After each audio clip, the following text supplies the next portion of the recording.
దేవకన్యలా ఉన్నావు. నిన్నెలా చూస్తుంటే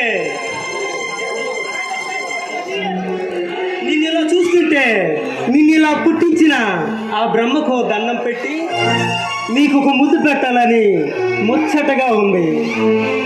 hello mister, శివర్ నువ్వు నన్ను చూసి పట్టుమని 10 నిమిషాలు కూడా కాలేదు. నా గురించి, నా అందం గురించి తెగ పొగిడేస్తున్నావు. ఏంటి మ్యాటర్? కొంప దూసి లవ్వా? దీన్ని ప్రేమ అంటారో ఏమంటారో ఆ పైవాడికే తెలియాలి. నిన్ను చూసిన క్షణం నుంచి నా చిట్టు గుండె చిత్రవాదకు గురవుతుంది. నా కళ్ళు, నా దిల్లు నీ అందం చూసి కంట్రోల్ తప్పి లవ్ అనే లూప్ లైన్కి కనెక్ట్ అయిపోయింది.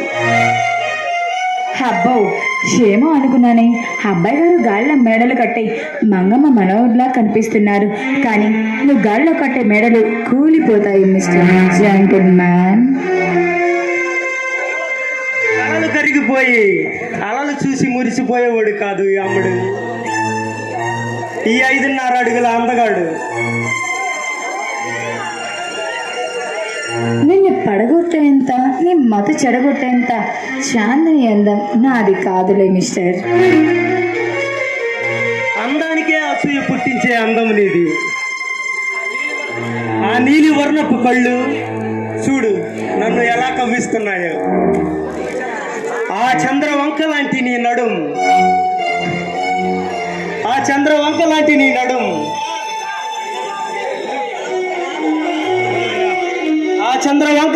నడుం, నెమలి నాట్యం ఆడినట్లుంది. సన్నజాజి తీగ లాంటి నీ వాలు జడ చూస్తుంటే ఇక్కడున్న వయసులో ఉన్న కుర్రవాళ్లే కాదు, వయసు మీద పడిపోయిన ముసలాళ్ళకైనా నీ వెంట పడాల్సిందే. అబ్బో, ఇలాంటి మాయ మాటలు చెప్పి ఎంతమందిని మాయ చేశావు. ప్రేమ పేరుతో ఇంకెంతమందిని మోసం చేశావో ఏమో ఎవరికి తెలుసు. అందమైన అమ్మాయి కనిపిస్తే చాలు ఇలా కవిత్వాలు చెప్పడం మీ వాళ్ళకి బాగా అలవాటు కదా. హలో, అందరినీ అలా అనడం సరికాదు.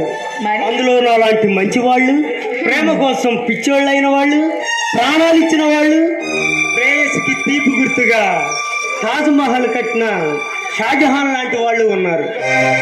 అంటే ఏంటి ఇప్పుడు నువ్వు నా కోసం మరో తాజ్మహల్ కట్టిస్తావా? అబ్బో, ఏకంగా తాజ్మహలే. నాకంత ఓపిక స్తోమత లేదు కానీ మిస్ గీతా మాధురి, నా పేరు నీకెలా తెలుసు? నీ పేరే కాదు, నువ్వు చదివిన స్కూలు, నువ్వు చదివిన కాలేజీ కూడా తెలుసు. అంటే కాలేజీలో నీ పుస్తకాలు కొట్టేశా. పరశురాముని ఇంకా గుర్తు రాలేదా? Parashuram, what is sudden surprise? నేను నిన్ను అస్సలు గుర్తుపట్టలేదమ్మా.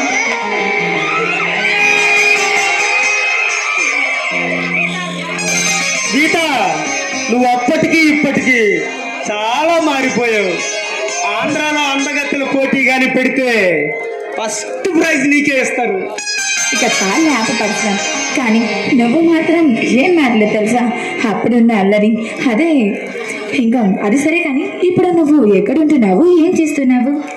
గీత, ఈ సిటీలో దోపిడీలు, దొంగతనాలు విపరీతంగా పెరిగిపోయాయి.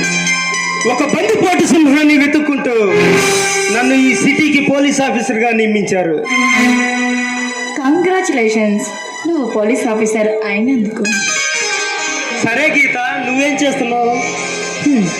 నాదేముంది పరశురామ్, నేను ఒక అనాథ శరణాలయాన్ని నడుపుతున్నాను. అమ్మ నాన్న లేని వాళ్ళకి ఒక అక్కగా తోడు నీడుగా వెన్నంటే ఉంటున్నాను.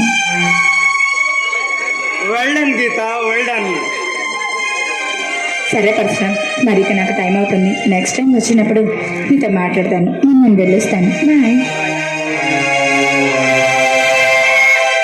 ఇంత మనసున్న అమ్మాయి నాకు లవ్ అయితే మనసంతా హూలాలే.